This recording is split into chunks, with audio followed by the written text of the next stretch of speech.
Hello, everybody, and welcome back to the Show Me Show podcast for episode 79. Today, we are going to look into the World Series that's coming up, and as well as some of the series that just finished off, the ALCS and the NLCS. And then we're also going to obviously recap week 7 a little bit, make some predictions for week 8. Week 8 already, and Yeah. a And by few the way, other it's episode things. 80. I know I Episode told you 80. 79. Yeah. So shout out Episode Victor 80. Cruz. Wow. Literally, shout out Victor Cruz. Maybe we'll get to that at some point. Um, and we got a few other things through our segments as well that'll come up that could be some talking points as well. So, to be honest, I'm ready to kind of let Luke take it away. He's going to lead us here in our baseball talk. But yeah, the World Series is set. The Diamondbacks, Luke's baby, if you will, versus the Rangers, who both teams 2 years ago were like 40 wins away from even hitting 100 wins. So just 2 years ago, both these teams were very, very bad. Diamondbacks, it's mostly just their young players coming up through the ranks. And making the most of their opportunities on at the show. And then the Rangers did what every fan base wants their team to do every offseason, and that's go all in and trying to buy as many guys as they can, and they did, and they're in the World Series, so it paid off for them, Luke. Yeah. I mean, Diamondbacks Rangers, this is just like everyone thought, Mm-hmm. at the beginning of the year. I think I saw something. If you parlayed both of these teams to make the World Series at the beginning of the year and you bet $1 on it, you would have $11,000 right now. I'm pretty sure.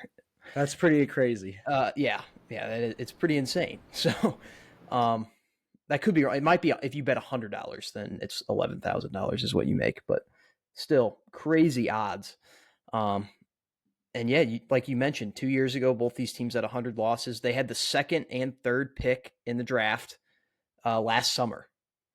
That's how quick of a turnaround it is. And the first pick in that draft was the Orioles, who were the 1 seed this year. So I mean, we're in an era of quick turnarounds right now. So uh, But the LCS, I think that's what we great. always talk about, though, isn't it, with baseball? Before every season and after every season, we're like, this is the league out of any of the leagues that you can just turn it around so much quicker. Well, I think NBA too, because you draft like two good guys, and then all of a sudden you can make the playoffs and be True. competitive. That's So, true. um, but yeah, I mean, it was great in LCS and ALCS. The ALCS with the Battle of Texas that went back and forth. The road team went undefeated in the series, which is kind of interesting. But if you've watched the Astros all year, that's not that much of a surprise. Um, and then the other side, I mean, this was just the Diamondbacks just battling and fighting and just trying to overcome the Phillies. I mean, they didn't have the lead in the series at all until the last game. The Phillies won the first two, and then Diamondbacks tied it. Phillies won again. Diamondbacks tied it. They just come back and they wait till the very last possible second. Yeah, the World Series starts Friday. Great job by the MLB on scheduling. They're avoiding Sundays. So the schedule is Friday, Saturday, Monday, Tuesday, Wednesday, Friday, Saturday. So they're avoiding the Sunday, which is football day, and they're also avoiding Thursdays, which happens to also be football day. So, great job. You're really controlling that market, I guess. Yeah, that is a good job for Friday, especially. They'll definitely win. Saturday, they'll have a little competition, obviously, just throughout because people want to watch their schools. But yeah, good idea for Yeah, once. exactly. They're finally starting to get better at marketing. But yeah, I mean, I got the Diamondbacks going in 6. They'll laugh at me for that, but I think our good friend and guest Jacob Baldwin said Rangers in 4, which I see no world in which that happens because the Diamondbacks, I mean, they're still underrated. We'll get to it later on Fantasy Corner, but I mean, people are sleeping on them, but their bullpen has been insane, and they just fight back and win these games. And the Rangers are kind of the opposite. So, one thing I do want to mention with these two teams is They're prototypical kind of World Series teams, if you will, which might seem weird to say, but like the Rangers, they spent on offense and starting pitching. They went for the big guns. The Diamondbacks have been building up depth and bullpen and kind of stuff like that. They're more of a team oriented instead of just top heavy like the Rangers. But both of these teams at the trade deadline honestly had probably, I don't know about the two best deadlines, but they definitely had top five deadlines out of any team um, that was on the buying side of the trade deadline, if you will. The Diamondbacks, they added their closer at the deadline from a team with a winning record, by the way. So that huge, huge right there. They added some other pieces like Tommy Pham. They needed a corner outfielder, added him. They've been adding veterans like Evan Longoria in the offseason. Um, they made a great trade for Gurriel and Moreno in the offseason. The Rangers at the deadline obviously added Jordan Montgomery from the Cardinals. They added Aroldis Chapman, who, I mean, make your jokes about him, but he's one of their best bullpen arms right now. Uh, I mean, that's just what it is. They're going out there, they're making these deadline moves that are coming into play here in the postseason, and this is why we always say at the deadline is so important because you have guys like Jordan Montgomery. The Rangers would not be in this position if Jordan Montgomery wasn't on their team. The Diamondbacks probably wouldn't be in this position if they didn't have guys like Paul Sewald on their team. Um, so it's just like moves like that just come in so handy in the postseason. That's why the trade deadline is so important. Um, I'll try to watch as many games as possible. I know some people are hating on this series just because it's, you know, not big market teams, but honestly, this is what kind of makes it iconic. Some of these World Series get remembered more than anyone because people are like, remember that one year when the Rangers and Diamondbacks faced off in the World Series? Like, how weird was that? It'll just be remembered forever. So, you got thoughts on the series, Cam? Predictions? I think it's a good series for the true baseball fans. I think they'll really enjoy it. I think the true baseball fans got to really enjoy the two championship series as well. I Oh, mean, you so good. got both series to go to seven, and it was very back and forth. And it's obviously you have two of the teams in those two series, uh, the Phillies on the National League side and the Astros on the American League side, respectfully, both two very big market teams and both very popular teams in MLB recent history and old history as well. So like you had those two aspects in the championship series, but the little train that could won both of them. So of those series. So um, one thing I always say about the Rangers is I think their new stadium is kind of ugly in real life and on MLB The Show. So always something to take into consideration. And I don't know, the Diamondbacks, I think they have a pool in their outfield. They Is do. it in their outfield? Yeah. Uh, so and you can open that roof too. But I think can you close the Rangers roof too? Pretty Mm-hmm. sure you can. Yeah. I don't know. It might be. I think I'd rather have Chase Field as my stadium. So I'm gonna take. They're getting the stadium edge just because it's less ugly. Um, I think you got to give pitching to the Rangers, right? I mean, I know the Diamondbacks have been solid all year, but they just have, I feel like, a little bit more veteran experience that's kind of been a part of some of these moments before. I think I'd probably go with the Rangers on pitching. Um, I I don't know. I mean, feel if like you're going bats by names, it's pretty level. yeah, if you're going by names and like veterans, like you just said, that's definitely the Rangers. But if you're going like on how they've been pitching this postseason so far, it's definitely the Diamondbacks. I mean, they just went into Philadelphia and just shut that lineup down. And the Yeah. Rangers, they didn't exactly do that to Houston. They tore Houston's pitching apart with their lineup. So it's kind of going to be a battle of how does this go? I think a lot of these games are going to start off with the Rangers getting out to an early lead off some of these Diamondback starters, but then as the game goes along and as the Rangers bullpen starts to come into play and the Diamondbacks bullpen starts to come into play, that's when you could see this game start to flip. And the Diamondbacks, Taking, obviously their slogan is the answer backs. They get down and then they come back. Which is a sick name, by the way. It is. And the Rangers, they blew half of their save opportunities this year out of the bullpen. So it's kind of just like a perfect scenario for the Diamondbacks to just come back in every game. Like they're never going to be out of a game. Yeah. I think if I'm choosing right now, I am going to take the Rangers in 7, and I think Adolis Garcia is going to be the World Series MVP. So he's hot right now. He is. He's He is. flaming hot. So was it 5 home runs in like the last 4 games? Yeah, I mean it's pretty crazy. And some of them are just moonshot. Although, is it just me or do home runs in the Astros stadium? They kind of look more like moonshots because the wall is like so weird and tall that it like hits at a weird angle and it just looks like a far home run. But I don't know. They looked like moonshots, kind of like was it Soler? No, Alvarez a couple of years ago. His home runs just looked like moonshots. No, that was like 460 feet. They were moonshots. That was a moonshot. But that was he hit that on top of that grass thing in center field. Like that's insane. Yeah, you got Rangers in 7. I'll take Diamondbacks in 6. MVP, give me Corbin Carroll.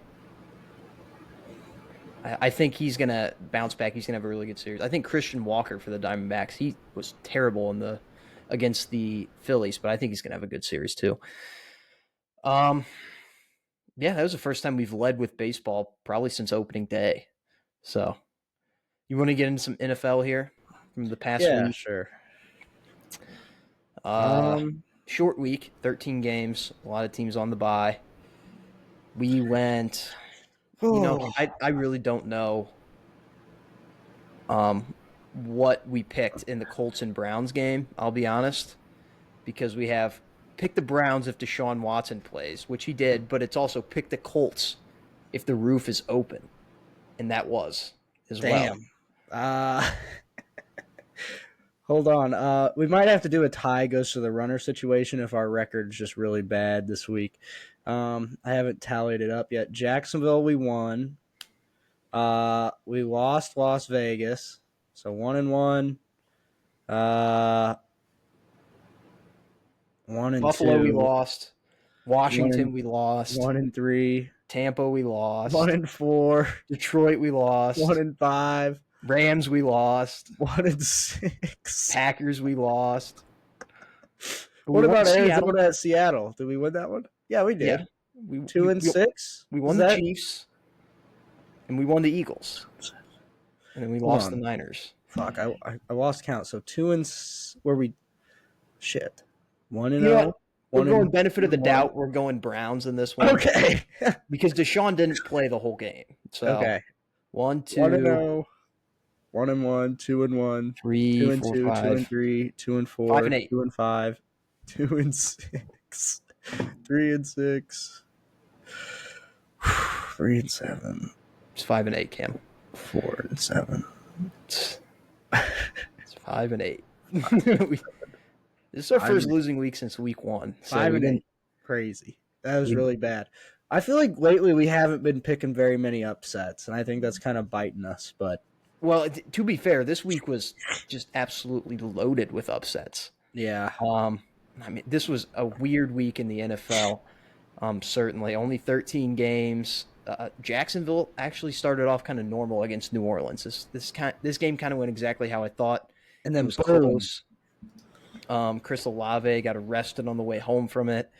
But Jacksonville comes out on top. And great game, by the way, ended up being. Like, I left for like 40 minutes, and Jacksonville was up big, and I came back, and it was tied 24-24. So, but yeah, they did win. You guys win, though. Luke, I think the biggest question, we're not going to cover all these games this week, but I don't know. And I think I went on a tangent about this either last week or the week before. Are the Steelers good? They're Mike Tomlin good. Like, Mike Tomlin always gets a team above 500. It's his thing. You But can they're never have like, a losing record. I mean, they're 4-2, and Yeah, they're the they, 5 seed in the playoffs. I mean, they're beating like some actual competent teams. Like the Rams. Yes, I mean, that's mid, but they are mid, but their offense is electric. I think this is what the Steelers are. If they had literally a brain cell at offensive coordinator, they would be a top team in the league. I swear to Um, God, I don't know. His brain cells kicked in once, like it was late in the game. Like I feel like the Steelers' defense, the whole team is run through the Steelers' defense, and they kind of just like, oh, it's kind of like how the Broncos, always used to just like keep the Broncos in games, their old defense, and then if the offense did just enough, maybe they could eke out and win. That's what the Steelers are. The defense just works and works and works the whole game, and it just gives the offense a chance at the end. If they want to get anything going at all, then we're going to have a chance to win. And it just keeps happening. And sometimes the best offense is a great defense. I mean, TJ Watt, I swear every game he has the ball in his hands on defense. He's he's legendary. oh yeah, He's unreal. But the whole defense has just been playing really, really good. They might be good. And you know what? Because in my eyes, the best team in the AFC North is the Ravens. The Steelers beat the Ravens in one of the grossest games you've ever seen. oh, it was disgusting. Surely the Steelers got to 17, by 2 touchdowns and a field goal that game. Just disgusting. And they beat the Ravens. So Oh, they you know what's might disgusting? they might be good. You mentioned them at the 5 spot in the playoffs. You know what's disgusting is the simulator. We haven't run a simulator all year. We're not going to for a No, while either. no, But we're not. But I just thought of the simulator in my mind, and I'm like, oh my yeah. god! Remember when it picked the Falcons to Yeah, win I it was all just thinking last about year? that. I was like the Falcons went all the way and that was pretty disgusting. Most of the time, it picked like the Chiefs and the Eagles. I think Bills occasionally, Yeah. but um, yeah, there was a ton of upsets this week, man. A lot of close games. I mean, Baltimore just routed Detroit. That was really surprising to see. Oh, they Um, killed them. they're Yeah. they're coming into their own kind of at the right time here, Baltimore.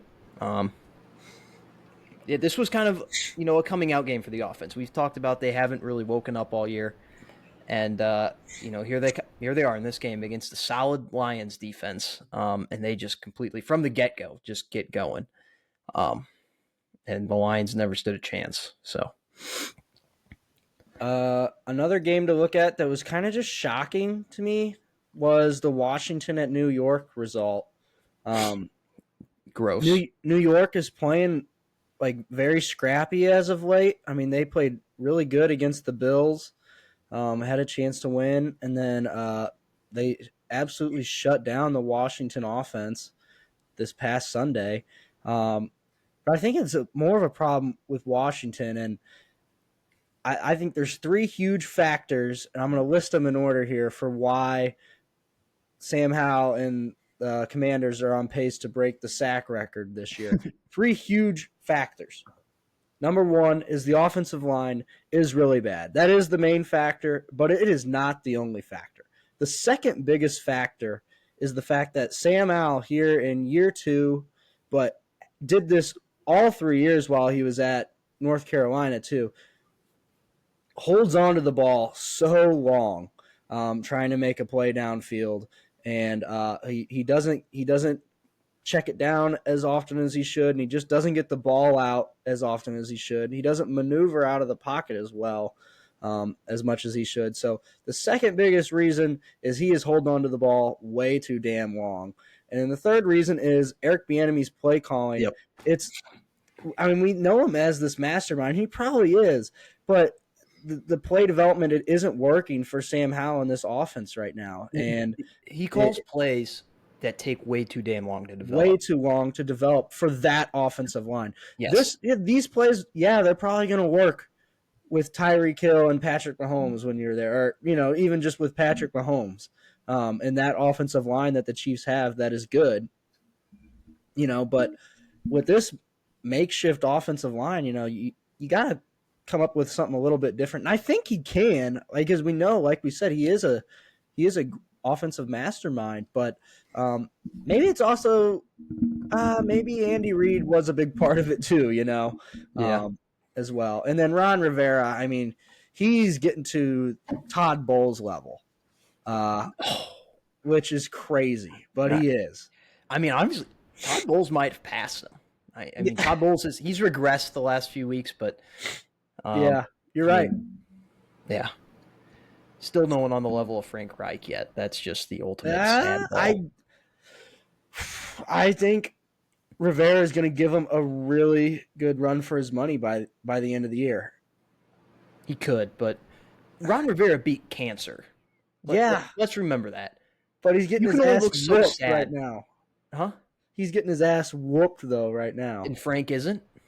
Frank is, but Frank is almost on his own level. Like, I think Frank is just like that all the time.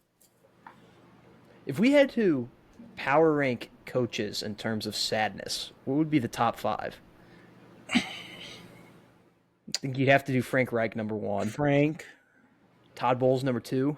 Todd probably still at 2.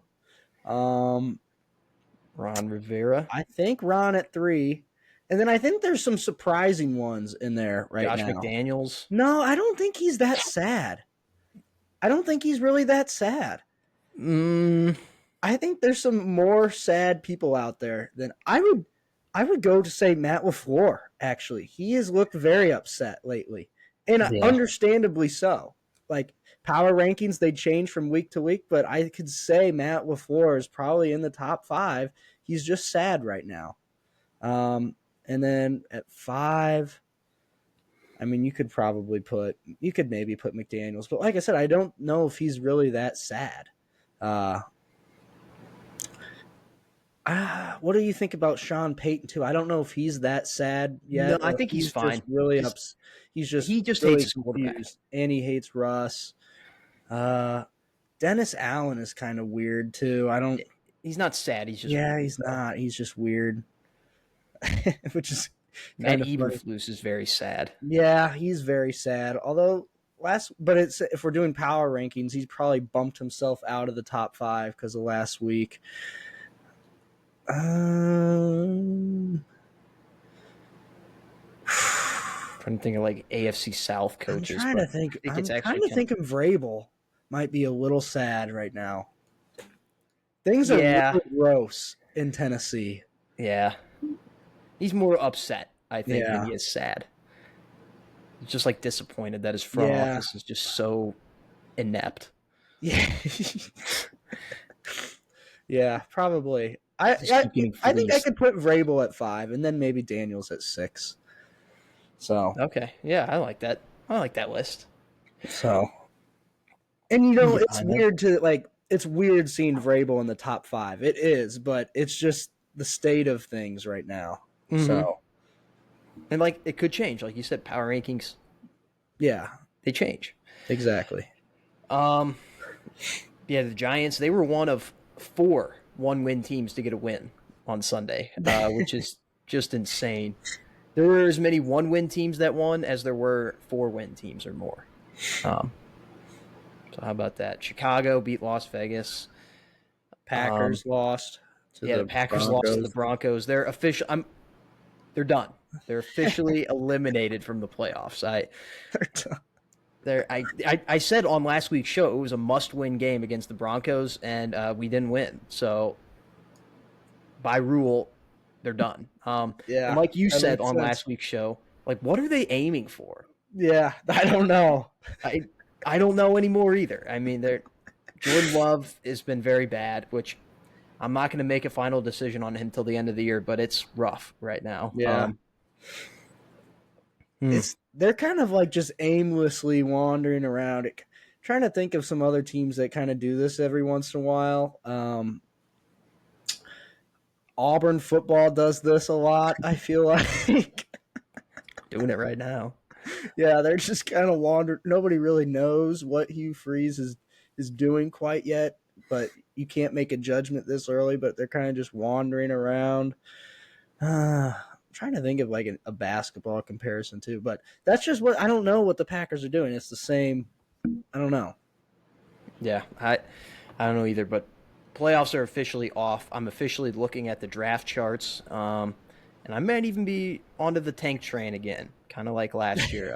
Opening Tankathon on October 26th is Well, kind of crazy, but the guy I wanted to tank for last year was going to be the number one overall pick, right? mm, This year, the guy I want to tank for, you could probably get him at like 4 or 5, maybe even a really, little bit later because he just got who's injured. this? Brock Bowers, of course, Gotcha. the Okay, yeah. position that Green Bay needs the most. These Tight guys end. want a tight end every year, but here we are. Because we never get one. We always end up with like Yeah. Luke Musgrave or Robert Yeah. Tunyon. Um, He's been a little bit better lately. Musgrave has, yeah, he hasn't has. He's been fine. I'd still take Brock Bowers. Yeah. So that's the state of Packers right now. New England beat Buffalo. Kind of Weird. yeah. Spoiler. Atlanta and Tampa Bay. I don't even want to talk about that game. That was so, Disgusting. so it makes the most sense though, like out of the slate, like of the games that took place. You look at it, you're like, Yeah, that 16 to yeah, 13. Yeah, that makes sense. Yeah. Seattle took care of business once again against Arizona. They're now a half game out. yeah. Kansas I like City. Seattle. I have fun watching Seattle play. Yeah, me too. I Frisky. really like. I mean, I don't like Illinois where he's from, but Witherspoon, their first round corner, he is awesome. I mean, he is like he might be the most reminiscent thing of Richard like Sherman. old football that the Seahawks used to play. Just I mean, not that long ago, but like they've got one. I mean, he is like a mix of like a really good corner and Cam Chancellor.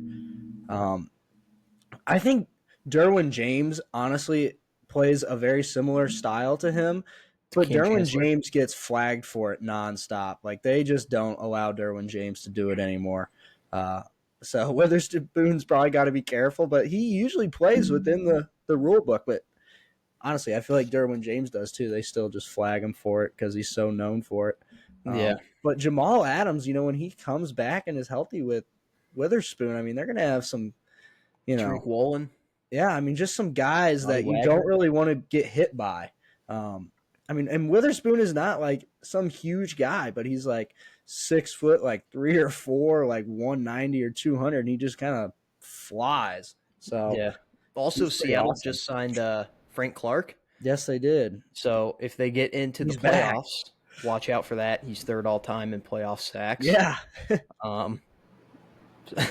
Which they probably will get into the playoffs. I don't know why they wouldn't. But yeah, Kansas City and the Chargers. This is a typical Kansas City and Chargers game where it was very fun in the first half, and then in the second half, Kansas City kind of started to pull away.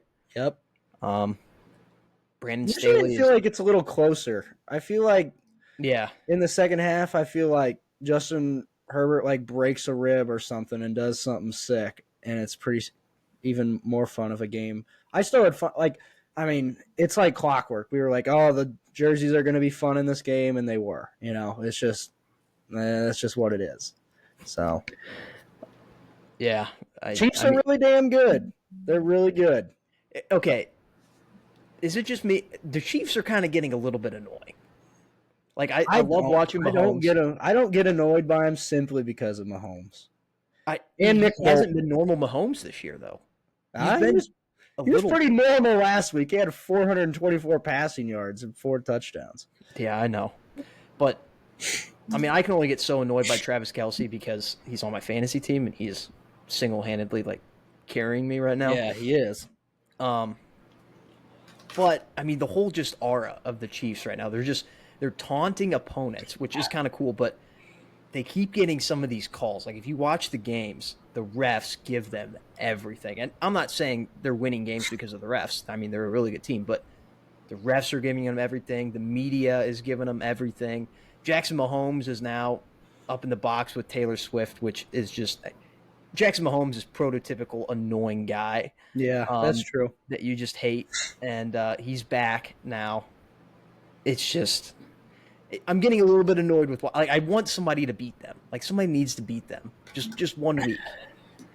Um, I don't know who they. I think they play the Broncos next week, Yeah, so it's probably not going to that's a happen. win, but like Yeah, they'll lose eventually. They're not flawless. I mean, yeah, they most of their games are really close. So you're bound to drop a few here and there, but so yeah. They're becoming a dynasty too. Like just they're just maintaining success, which is something you don't see happen a lot. well, yeah, and that's what leads people to hating them. You Yeah, know, people don't like dynasties if it's not really your team, um, unless it's such a transcendental. I think that's the word for it. Athlete, you know, like Michael Jordan.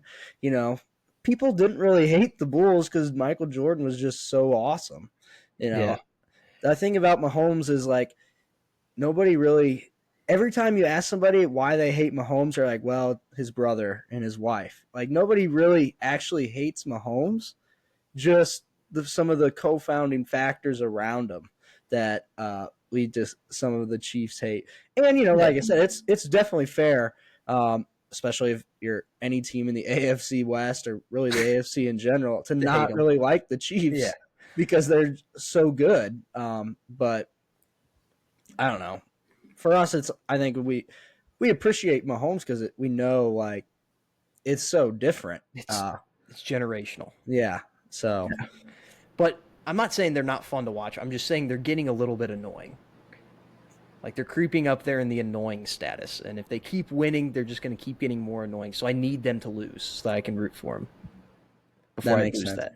You know, I think another annoying team is kind of the Chargers. Like they have the sickest jerseys. Annoyingly bad. They have the sickest jerseys in the world. We thought Justin Herbert, you know, was like top 10 quarterback for the next 20 years, and he probably still could be. But like they don't win. They don't win games. Yeah, They have a Brandon sick Staley's going to get fired. stadium.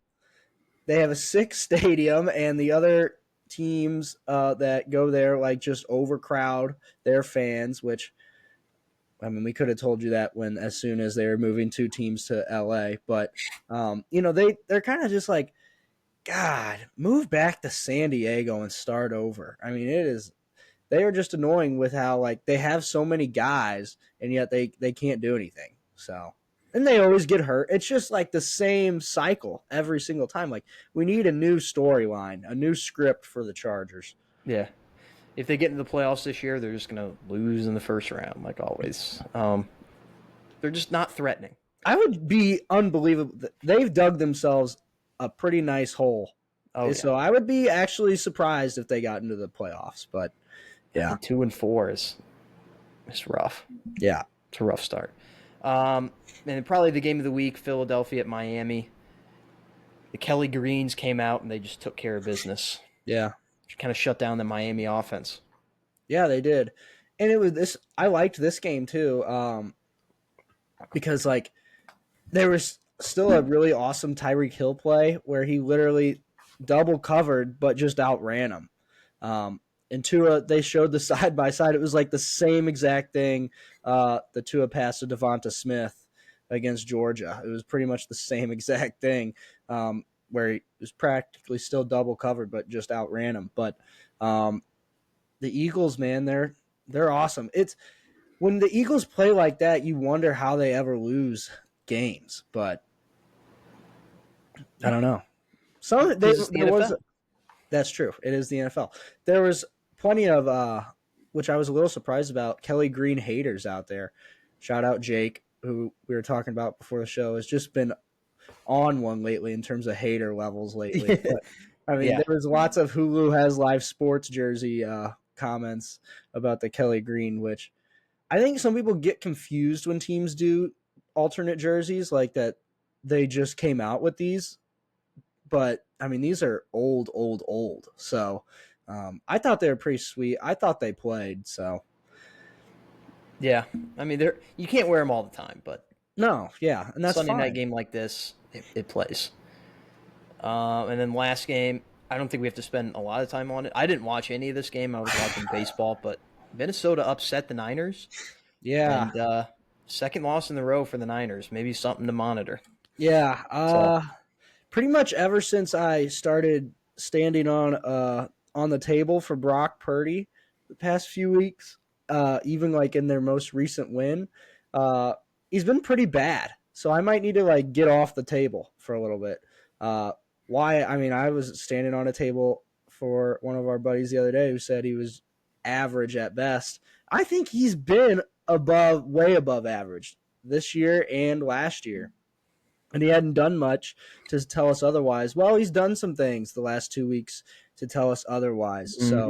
So, yeah, like Luke just said, to monitor. And Kirk Cousins, I I'll never hate Kirk Cousins for games like this where he was amazing in this game, and it goes to show. Like, I think I'm not going to sit here and say that if he just has all the pieces around him, then he's going to be great. But I think he's very similar to like a Matt Stafford.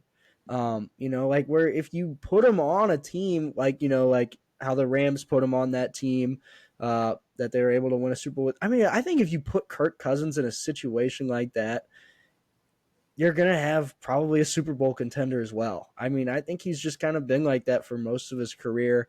Um, he just has some lulls and some really important spots, which obviously there's a difference. There's levels. There's guys like Mahomes and Rodgers. Well, earlier year Rodgers, they didn't really have some of those moments, those lulls in big games that kind of separates everybody. Same with Tom Brady and whatever, but Drew Brees. But he's pretty close. He is like a very good prototypical NFL quarterback.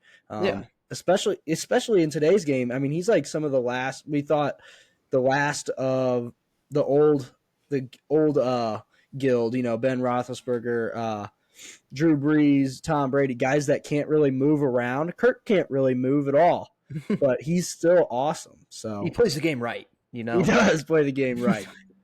uh, he's a free agent at the end of the year, and a great place where I'd love to see him go, Atlanta. I think he would elevate that team significantly. And they'd Yeah, elevate him. I don't know. I obviously it'd be a massive upgrade at the quarterback position for them, but I don't know if that's like the spot if I was Kirk that I would pick because, you know, I don't know if there's enough there to really put the Falcons over the top. I think they're a solid team. I don't know if they have everything you need to put a team over the top. I don't know. And They got a an lot of above that is average defense. They in have a ton the of first round skill position players organization. Yeah, they have a ton of skill guys that they don't use. because their quarterback sucks. Imagine Drake London with Kirk Cousins.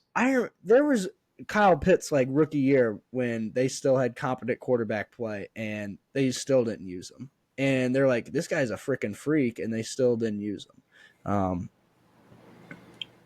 So yeah, I don't know. I would rather see him go somewhere else. I don't know where that would be. I will have to revisit it at the end of the season, but Yeah, definitely. um, Uh, yeah, week 13, rough week for us picking.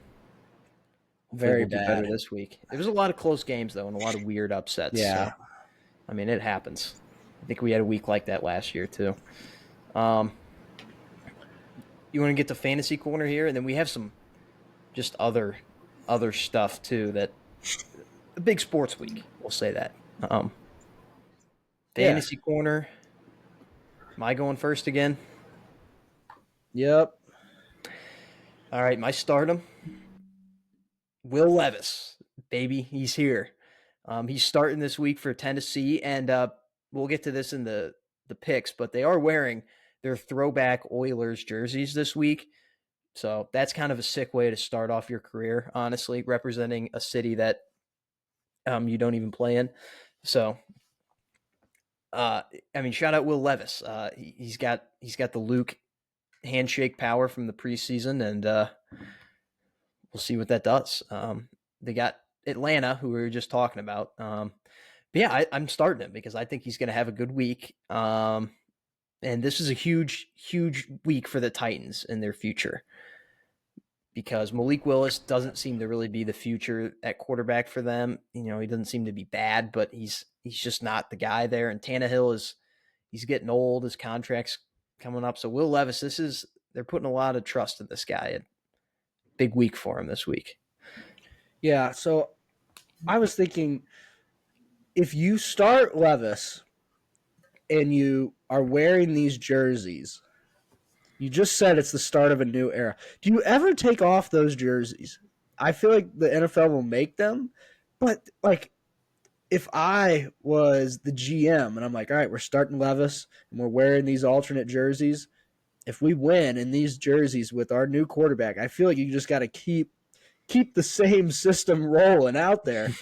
That's what I would do. But Oh yeah, yeah. I'm interested to see his first real go at it because these things can really go one of two ways, and I feel like the very first start usually goes the way that you may not want to see Luke, where it's almost comically bad looking, either just really slow offense that doesn't do anything, or like two really bad interceptions and one like fluky interception that just makes them look extra bad. That's kind of funny, and they only Hurts the stat score line.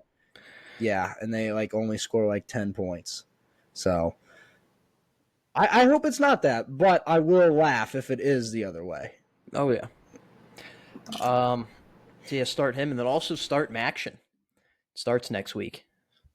Next Tuesday we get Maction is back. We've had some like midweek college football with the Conference USA and Yeah, I think the Sun Belt's had a few games, but Maction is what it's all about. yeah, That's that true is midweek football right there. exactly. They're like they're the ones who saw the opportunity first. Yeah. They're like, America really loves football. They don't really give a shit. They'll just watch pretty much anything middle of the week in November, while they're waiting for the Saturday and Sunday slates, especially as the holidays get here. And they took advantage of it first, and that's why it's the best. But yeah, the Sun Belt and Conference USA have been playing games a lot on like Tuesday and Wednesday this year, which I would that's like a weird schedule as a football player. I can't even Oh really yeah. imagine playing. But I guess if it's every week, then you probably get used to it. But like Sam Houston State, I mean, or I don't even know if it's state. Sam Houston has played like 5 or 6 of their games all on like Tuesday and Wednesday. They've So lost all of them. yeah, they're 0-8. They play close games pretty much every single time, but they're They just 0-8. can't win. It's kind of funny They actually. have a guy named Meatball Smith on their team, so they're bound to get one just off of that, but maybe not. I don't know. I'd have to look at the rest of their schedule. That's awesome. Yeah, start Action. I got two sit-ems as well. So first off is sit LeBron, and you may be thinking, well, why? He had a great first day with the NBA.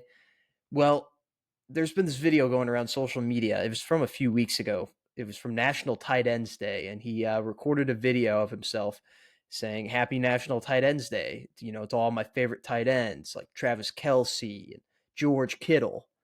Then there was like a pause, and then you could see his like eyes like looking up at his computer, looking at something else, and then he's like, guys like Mark Andrews, stud, Dawson Knox, and he's just going on and on. Just you could tell he was just looking up probably best tight ends in the league. That's probably what he Googled. Um, just a classic LeBron video. If you know anything about these LeBron videos, this doesn't surprise you. It's just very funny. He's just unintentionally funny, like because he tries to get away with things that he doesn't. He's not very good at covering them up with all his lying and stuff. So sit him for that, but very funny. Um, and then also sit Ryan Wingo. I know Cam said he didn't want to talk about this. It's a sore subject right now. The wound is still open.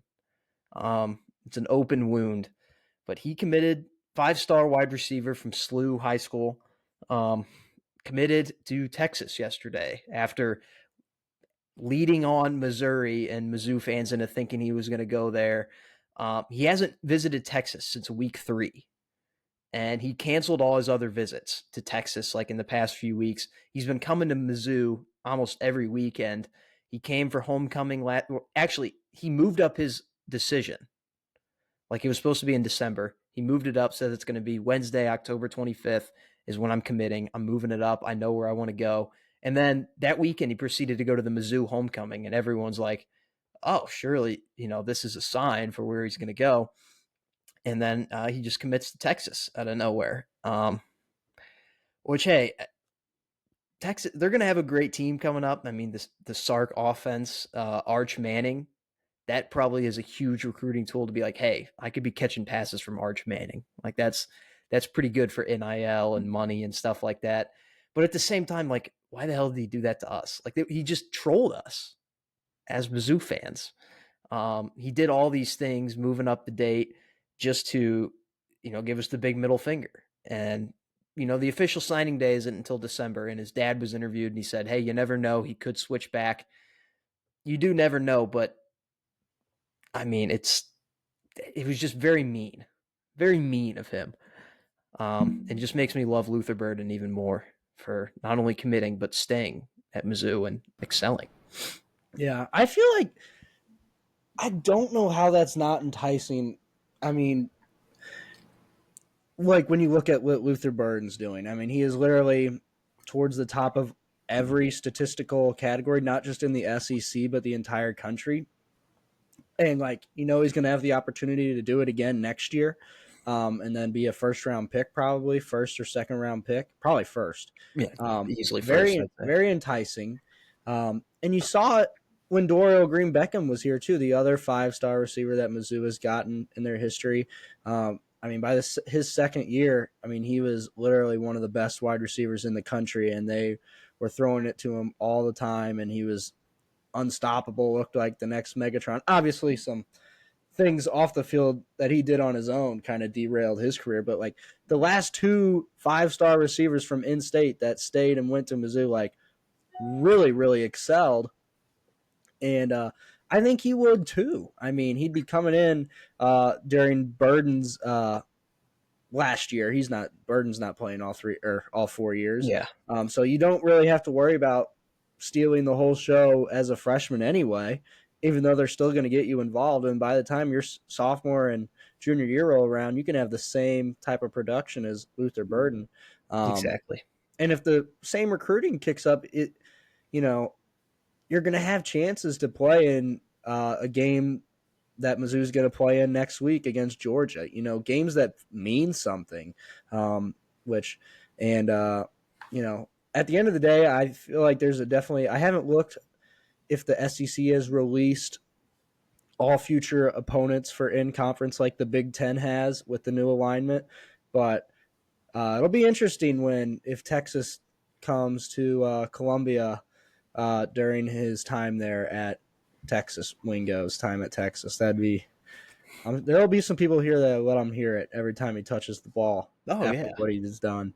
I mean, if he just simply would have, committed to Texas, it's like, okay. But it was the fact that he trolled us. That he hurts. really did. It hurts more. And honestly, just sit the name Wingo. Mizzou doesn't have very good experiences with guys named Wingo. They really don't. In loyalty. Yeah, I mean, it's literally just prototypical Luther Burden. Number 5 overall recruit in the nation. Best receiver in the class. In state, St. Louis area. It's literally it was deja vu, and then it just didn't happen, and it was very sad. But at least we got the Williams guy. Yeah. And his last name is just like a radio station where it's just like a bunch of random letters together. Radio station. I haven't heard that one before. That was good. One other thing about Wingo, it was pretty funny. Pretty much as soon as he committed to Texas, My House, this bar in Columbia, posted a video of him at the bar last weekend during homecoming. Which is just funny because he's 18. They adding like some like government corporation that like deals with like I guess underage drinking or whatever. It was definitely funny, for sure, but probably hurts Mizzou's recruitment boys if they're still trying to get them. Oh yeah, definitely. but it was funny. That's a worthy tweet of firing off. So I think what it's really predicated in, and we'll move on after that, I think Texas really upped their NIL package. I heard some things that like Mizzou had about a 500,000 NIL package and like another 10,000 dollar a month package for his like family to like live in a house. I guess I don't know if here or somewhere else, but pretty big package, and I think Texas may have elevated it to like a full million, which is pretty insane. So, yeah, makes sense though if Yeah, that's what it's rooted in. it would be nice if a guy named with the initials SK would maybe do something like Yeah, that for the Mister University of Mister Mizzou. Kroenke, you have, as Luke said, as his dad. Pretty much that was what his dad was saying. Was like, Stan, you have about another month to figure this out before the real signing day, which is really all early commitment is doing. Is like, all right, here's what they gave me. Let's see if you can up it. Mm-hmm. Crazy for high Yeah, I mean school kids, but it's just another reason to hate Cronky if we don't get him. but he's not. Kroenke's not doing shit. But the rest of the boosters, that it's like, all right, now it's your turn to play. Play your Yeah. cards. Um, yeah, big sit 'em. And then sleeper, I have the Diamondbacks, obviously, just kind of an ode to the ultimate sleeper from last December when I said, don't sleep on the Diamondbacks. And sure enough, everyone did. And now they're in the World Series. Granted, way farther than what I expected them to go. I just had them making the playoffs, but it is kind of cool to see that happen. And then Chris Russo, sit him, Mad Dog Russo, one of the most annoying baseball commentators of all time. He's been going on the morning show with Stephen A. Smith, and before the Game 7 between the Diamondbacks and the Phillies, he said that if the Diamondbacks win and go to the World Series, that he'd retire. And so the baseball world thanks the Diamondbacks for sending him into retirement. Kind of a sleeper. We'll see if he actually comes through with his word. I hope so. I'd be fine never hearing from him again. Yeah, that's my fantasy corner. All right. My stardom is bursting pipes. So here in Columbia the other day, a giant pipe burst by one of the biggest like dormitories southwest, and there was just yellow water being out of like all the faucets within like a mile radius. And then like all the frats and sororities, all their water was like just yellow and gooey for like a while until they fixed it. But I'm starting bursting pipes because if this pipe burst and it was like 70 degrees the other day, winter's right around the corner. That's when pipe bursting season really comes into play. So I'm just going to start bursting pipes right now. Going to be like Luke with the Diamondbacks, be way ahead of the curve, and I'm going to start them right now. My other stardom is sorry, I'm hopping back on the George Pickens train. He's got me back on the train. I'm going to start George Pickens. He has had, I think, out of the last 6 games, he's had 3 games over 100 yards receiving. And I think we talked about this last week, but he just does weird shit on the field, and it's kind of fun to watch. Like, he just flails his body at people, and he doesn't get hurt. I Yeah, don't he know tries to how. like block people, and he just Yeah, like jumps into them. yeah, he will literally throw his whole body, and it will literally like get just knocked around in midair, and he'll just hit the ground, and he just gets right back up. Like, I don't know what he's on, but he's on something, but it works. And he's like their only really good, competent receiver right now, although Deontay Johnson just came back. Yeah, also start George Pickens, like actually. Like, if I had him on my fantasy team, I'd probably start him. My sit-em is Cole Kmet. I started him last week, and he got me. He played the whole game in which the Bears scored 30 points against the Las Vegas Raiders, and he played the whole game, and he got 0.0 points. So I'm sitting Cole Kmet, and then What's that? What's worse, that or what Bijan Robinson did, where he sat out the whole game, and then in the fourth quarter he came in and got 3 yards? I don't know. There's a controversy. The Falcons are being investigated about Yeah, that. they Actually, should be. that's such a travesty. The NFL is launching investigation about what happened there. Um, those are both really bad. I think since it's Bijan, it's a bigger travesty. But still, playing the whole game in which you scored 30 points and you don't have anything like it's a like it's a Snell stat line, a 0 0 0 0 0 0 0. So, um, yeah, I'm sitting him. I'm Tony also Snell. sitting my yeah, I'm also sitting my haircut right now. I need to get a haircut bad. It's getting really long and to the point where like I can't even really comb it. And my sister's wedding's on Saturday, but usually right when you get a haircut, it doesn't look the greatest like right off the bat unless you're Will Lingle or Logan Munzik. But take those two out of the equation.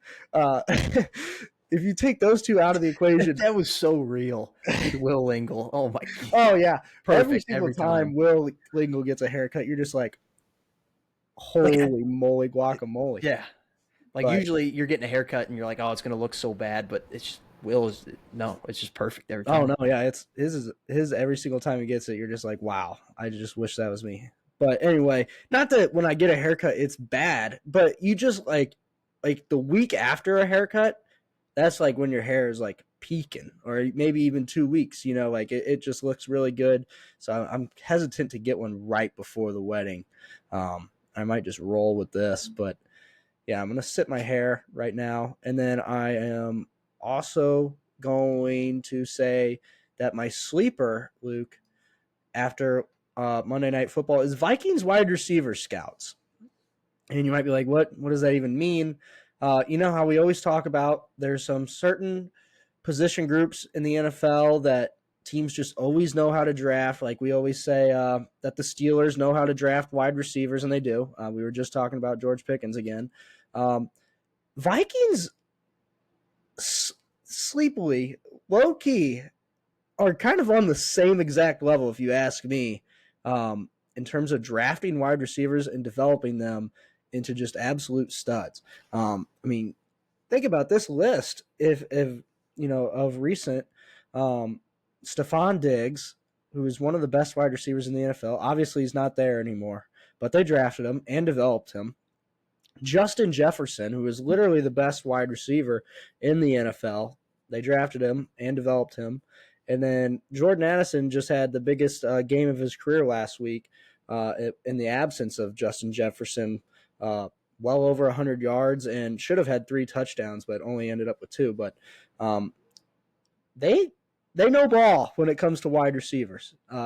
Obviously, we always know that one clip when the Eagles took Raygor and then they just started laughing hysterically, and then they took Justin Jefferson on draft night. But Yeah, I that's don't know if always a they classic. drafted Thielen. For some reason I don't think they did, but if I they don't. drafted Thielen too, He that would be another one. he came So from somewhere. He yeah, emerged as a Viking. yeah, Other position groups. Eagles do a great job of drafting Eagles or Bulldogs defensive players. yeah, I do. Um, yeah, that was I'm just the first one I thought of. I feel like obviously the Seahawks always seem to draft good secondary players.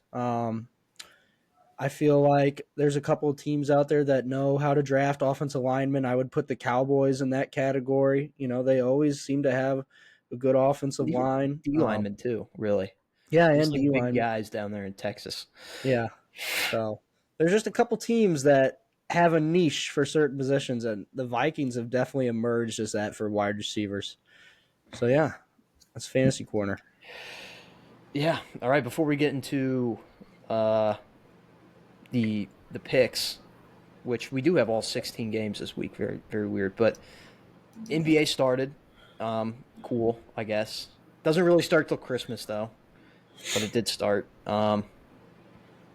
The Michigan sign stealing scandal is very, very interesting. I'm sure we'll know a lot more next week whenever the NCAA is completed with their investigation. But there's a lot of interesting things coming out about that. And if you're interested in some cool stuff, I go look up Connor Stallions and just look at some of the stuff on him. It's pretty funny. He wrote a 600-page manifesto on Michigan football and why they're going to be good, which is, I mean, if you write a 600-page manifesto on anything, you're kind of psycho. So, um, The marks of Michigan football. exactly. And then if you're looking for something to do this weekend, I think Saturday is the day. So if you don't want to watch college football, or you're waiting for Game 2 of the World Series to start, head to the Misha website and watch the softball state championship. Did we win? Yeah, in 4 innings, 17-1. Uh, Jesus. yeah, Washington softball is in the state championship for the second time in 3 years. They won 2 years ago. Last year they got third. And this year they're Lost to the just, champion, though. huh? I Yeah, think yeah, they lost to exactly. the champion last year, though. Yeah, So and I don't know who they're going to be facing. I think Elias, which was the champion last year, I believe, is on the other side of the bracket. So, but regardless, good game. But I mean, they're just beating the shit out of everyone. So, hell um, yeah. we'll see how it goes. My prediction is Washington to win it all again, Hell yeah. get back on top. That'll be awesome. And then also big news in the government. We don't like to talk politics here, but whenever there's big news, we have to. The House, the House of Representatives finally decided on a yapper of the House. Finally, after 3 weeks, after Kevin McCarthy was voted out, they decided on Mike Johnson, who was just some random guy, some nerd from Louisiana that just emerged, and he's been enshrined as the yapper of the House. So a lot of yapping will be done from him. Mike Johnson sounds like a Twitter username. Just like if you say it really fast, my Johnson. Pretty quick. Yeah, exactly. Well, when I saw he was from Louisiana, I was like, this guy has got to be just like just like a unit. This guy has got to be a hoss, like a Republican from Louisiana, Mike Does he? Johnson. I'm like, Does he this guy. have an accent? No, Is it deep? no, he Oh, he doesn't. doesn't. Huh. And so I was like, I've never seen him before. And I was like, this guy has got to like love LSU football. He's got to be like a huge Saints fan, maybe even a little bit overweight. And then he's just like a nerd. And I'm like, this guy looks like he went to Harvard. Like, this is the least Mike Johnson from Louisiana I've ever seen. Like that. Um, it baffles me. But yeah, he's the yapper of the House. So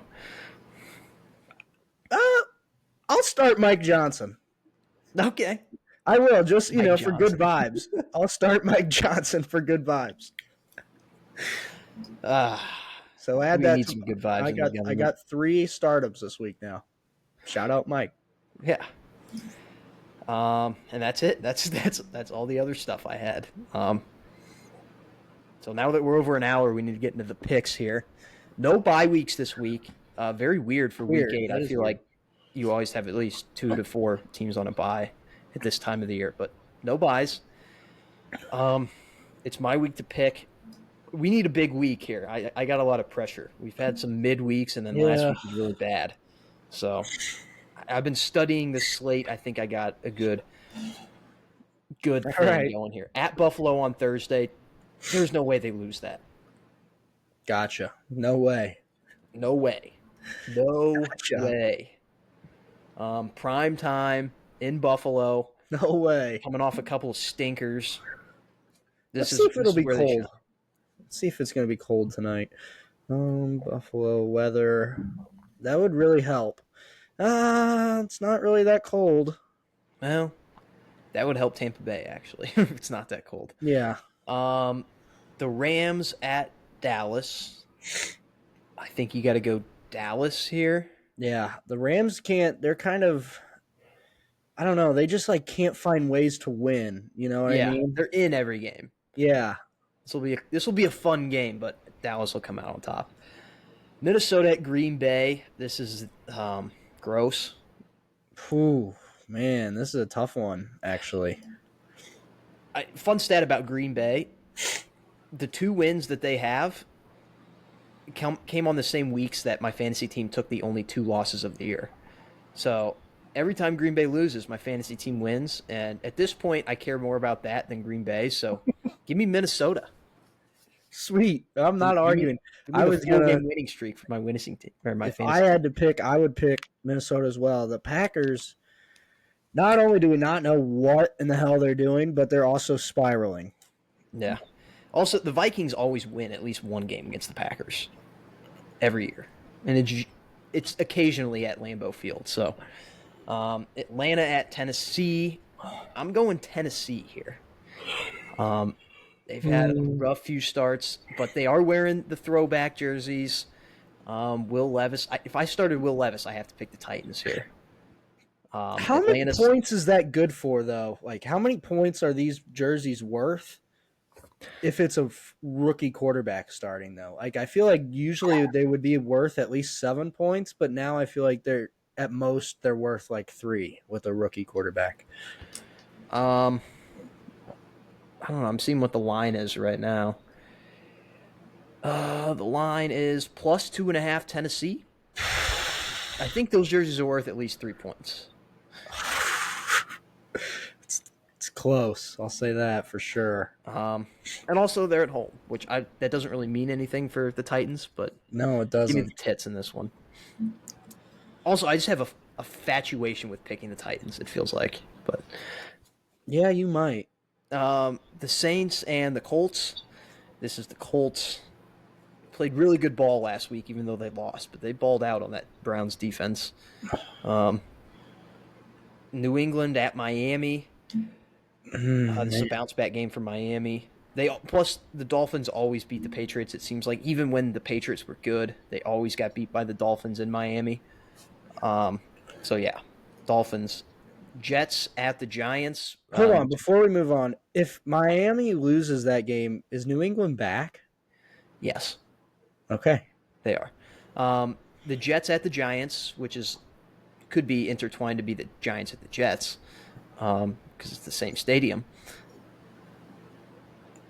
So the New York teams play each other. This is the Jets. I know it says at the Giants, and it's going to look like we're picking a road team here, but we're picking a home team. They're both home teams in this situation. Battle for the field. This is the Jets. The Giants have been playing really good ball lately, but the Jets have to. I think the Jets have a little bit more to lose. True. I agree with that statement. Jags at the Steelers. Weird game. This is like I said. Weird I game. scouted this week. I've been doing my research. This game, I don't know. Yeah. Because the Jags are favored, and Mike Tomlin is a home underdog. I mean, that's usually just a green light to pick the Steelers, but I don't know, man. I think I'm going to pick the Steelers. Okay. Sounds good. This is like another true test. You're just like, but it's so weird. Like we said, a true test was the Ravens, and like one of the weirdest NFL games you've ever seen spouted from that. Yeah, Um, what a very normal sport. Jacksonville has a good history in Pittsburgh, They obviously. do. They do, but I don't just weird vibes right now out of the Steel City. They're also coming off probably their biggest win of the year, New Orleans in prime time on the road. People are talking about them. This is a perfect letdown spot for them. Philly at Washington. Once again, one of those things where it's going to be a close game, but Eagles. Yeah. Yeah, unfortunately our Commanders are spiraling as well. Yeah, might have to do with mid Iran. Houston at Carolina. You're gonna want to shoot me for this one, but this is where the Panthers get their first win of the year. They can't lose every game. They're coming off the bye week. They've been playing good, but they're not like a perennial team right now. They're playing good ball, but they're not unbeatable. And I think this is where Bryce Young gets the best of his former buddy and college buddy C.J. Stroud. Big game. What are your thoughts on their only competent wide receiver, Terrace Marshall, asking for a trade? I think it's kind of just a Carolina receiver tradition to ask for trades, whether it's Steve Smith or DJ Moore or Ted Ginn. That's just what they do. So I don't have any thoughts on it. It's not surprising. This is a disgusting pick. It is, but you know what? If it really hits, gross. we need it. We need picks like this. You're right. We do. We need games like this to fall this way. It's not the other way around where like we just need this upset. we have to have this game weirdly fall this way. Yeah. I don't think it is going to. Cleveland at Seattle. Deshaun is out again. Give me Seattle. Yeah. I'm kind of hoping for like a Witherspoon blitz on this play or in this game that like PJ just Walker dies. weirdly levels PJ Walker. And I don't even hate PJ Walker. I He's just just a think very it'd be sackable cool. quarterback. I just think it'd be really cool if like he just annihilated somebody. All right. Kansas City at Denver. Doesn't matter where this game's at. It's the Chiefs. Baltimore at Arizona. Self-explanatory once again. Baltimore. Ooh, that one could get weird. I don't think. I think you're overthinking this. That one could get weird. No, we can't. We already picked the Panthers. We can't do the Cardinals too in the same week. Bengals at the Niners. Bird world. This is a big game for both of these teams, the Niners and the Bengals. Probably be nationally televised. The Bengals, they need it. They need to beat a team like this. They need a good win on their schedule, and the Niners need to get back on track. But I think it's about that time of the year where the Bengals start to get going. And they're coming off a bye week. So give me the Bengals, and people start to talk about the Niners missing the playoffs. And this Sunday night game, this can't happen. How do you let this happen? The Bears and the Chargers for Sunday night football? Really? I think we're still in the part of the season where these are like predetermined, and oh my god! I mean, on paper at the beginning of the year, you're like, this could be fun. No, well, at the beginning of the year, I guess, but it's not fun. It's going to make people probably go on suicide watch. Shout out Dabo Sweeney and Clemson's health coach.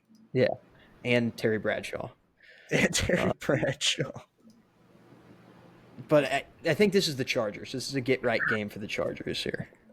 Is it like – I get what you're saying. Like, I think the Chargers are going to win too, but is it even a get-right game? Like, what? Yeah, it's a must-win. If they want any chance of competing for anything this year, honestly, this is Brandon Staley saving his job type of game. Yeah. So, like, you know what I'm saying, though? Like, what are they getting right for? You know, there's nothing staying on the course. They're not getting right for anything. They're staying on the crash course. They're just what they're doing. And then Vegas at Detroit, another stinker of a primetime game. But hopefully we'll get to see some Dan Campbell action, and the Lions will probably win this one. And that's our picks. All right. Only one, obviously we talked about the Houston, Carolina. One that I think might shock this week, I would not be surprised if New Orleans beats the Colts. Okay. Colts also don't know how to win games. Yeah, I can get behind that one. I wouldn't be shocked either. So, even though Chris Olave is incarcerated, is he not able to play? I actually have no idea. Yeah, I think he's probably. I don't think he got charged with anything. He just got arrested. But yeah. Yeah. Also, Atlanta, like we talked about, really great chance that a rookie's first game at quarterback against a solid defense. It's a big game for Atlanta. Yeah, extend their lead in the division. Yeah. All right. Well, thank you guys for tuning in. We'll be back next week, probably with a similar episode. Obviously some other stuff going on. The World Series, have a good World Series. And then next week will be a big Mizzou episode, I would imagine. But we'll save that for next week. So we'll see you then.